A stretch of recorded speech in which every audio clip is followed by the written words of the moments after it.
If you want awesome products at great prices, check out the description. A coastal low-pressure system is battering New South Wales, bringing a deluge of rain, destructive winds, and dangerous surf conditions. The state is bracing for the worst of the storm, with predictions of up to 250 millimeters of rainfall in some areas. Emergency services are responding to over 1,000 incidents, including fallen trees, power lines, and flooding.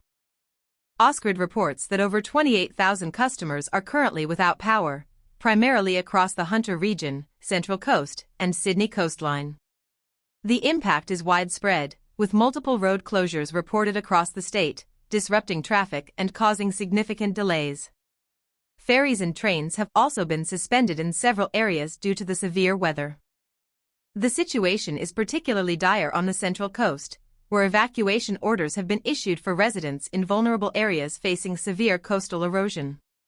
Reports indicate a divided community over proposed sea walls, with some advocating for alternative solutions to protect beachfront properties from the ongoing erosion threat. One resident, describing the situation as heartbreaking, shared the emotional distress of their elderly neighbor who had never before experienced such an evacuation. The relentless weather has even caused a 4-car accident in the Hunter region, a direct consequence of a fallen tree obstructing the road.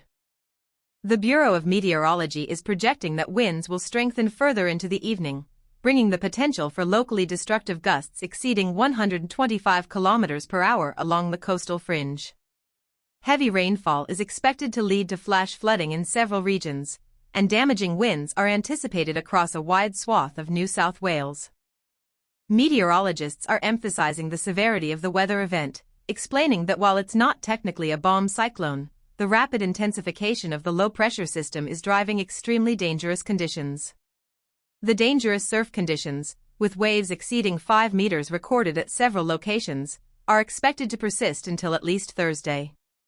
The situation is not limited to the immediate coastal areas, with communities inland experiencing heavy rain and disruptive winds. The impact on transportation continues, with disruptions to train services and ferry routes compounding the difficulties for residents.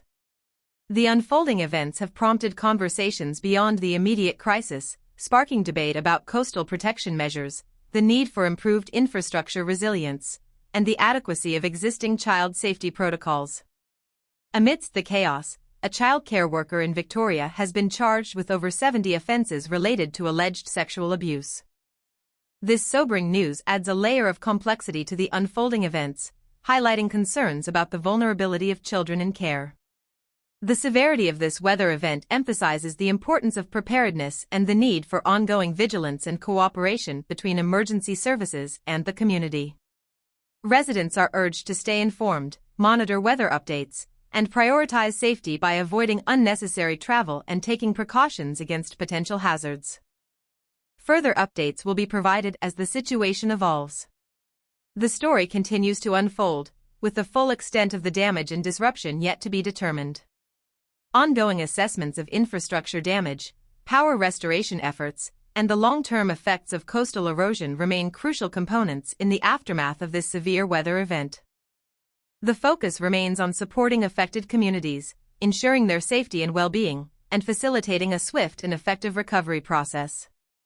The situation underscores the importance of robust emergency preparedness, infrastructure investments that can withstand extreme weather events, and continuous efforts to ensure the safety and well-being of vulnerable populations. As the weather system moves south and the full impact unfolds, the narrative will be further updated with the latest developments and ongoing assessments of the situation in New South Wales. The long-term consequences of this coastal low will undoubtedly shape policy and decision-making relating to disaster preparedness, infrastructure improvements, and community resilience for years to come. The collective response to this challenge, involving emergency services, government agencies, community organizations, and individuals, will ultimately determine the speed and effectiveness of recovery and the rebuilding process for those affected. Further updates and analyses are anticipated in the coming days and weeks as the full picture emerges.